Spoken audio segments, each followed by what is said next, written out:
यहाँ पर बच्चों ये सरलीकरण का सवाल है और इसको सरल करने पर क्या मान मिलेगा हमें ये बताना है। तो यहाँ पर बच्चे को जो कंफ्यूजन होता है बस वो ये कंफ्यूजन होता है कि पहले हम इनकी गुणा करें या पहले इसको जोड़ दें या फिर भाग करें, क्या पहले करें। तो उसके लिए बच्चों आपको ध्यान देना होगा बोर्ड मास पर। ये होता है बोर्ड मास, इसके पैटर्न पर हमें चलना होता है।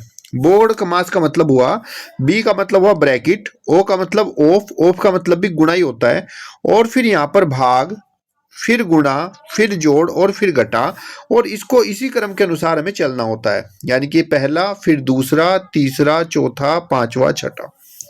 अब यहां पर इस सवाल में आपने देखा कि इसमें हमारा 125 फिर गुणा में 8 है, माइनस में 100 डिवाइड बाय 4 और प्लस में 5। तो इसमें बोर्ड मास में लेफ्ट से राइट चलते हैं। देखो ब्रैकेट तो इसमें नहीं है तो ये हट गया, ऑफ नहीं है ये भी हट गया। अब पहले कौन आया, भाग, पहले आया डिवीजन। तो आपको पहले भाग करनी होगी उसके बाद गुणा। तो भाग कहां पर है, 100 और 4 के बीच में है।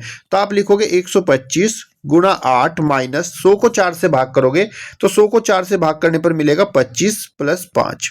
उसके बाद भाग का काम खत्म हुआ, भाग के बाद हमें करनी होती है गुणा।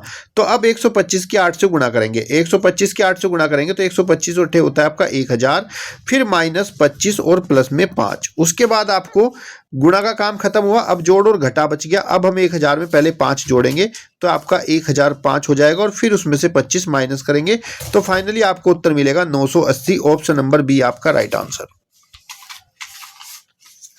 तो ऐसा सवाल मिले जिसमें अलग अलग निशान हो तो आपको ध्यान रखना है, पहले आपको भाग करना है, फिर गुणा, फिर प्लस और फिर माइनस, और अगर ब्रैकेट है तो पहले आप ब्रैकेट को हल करोगे।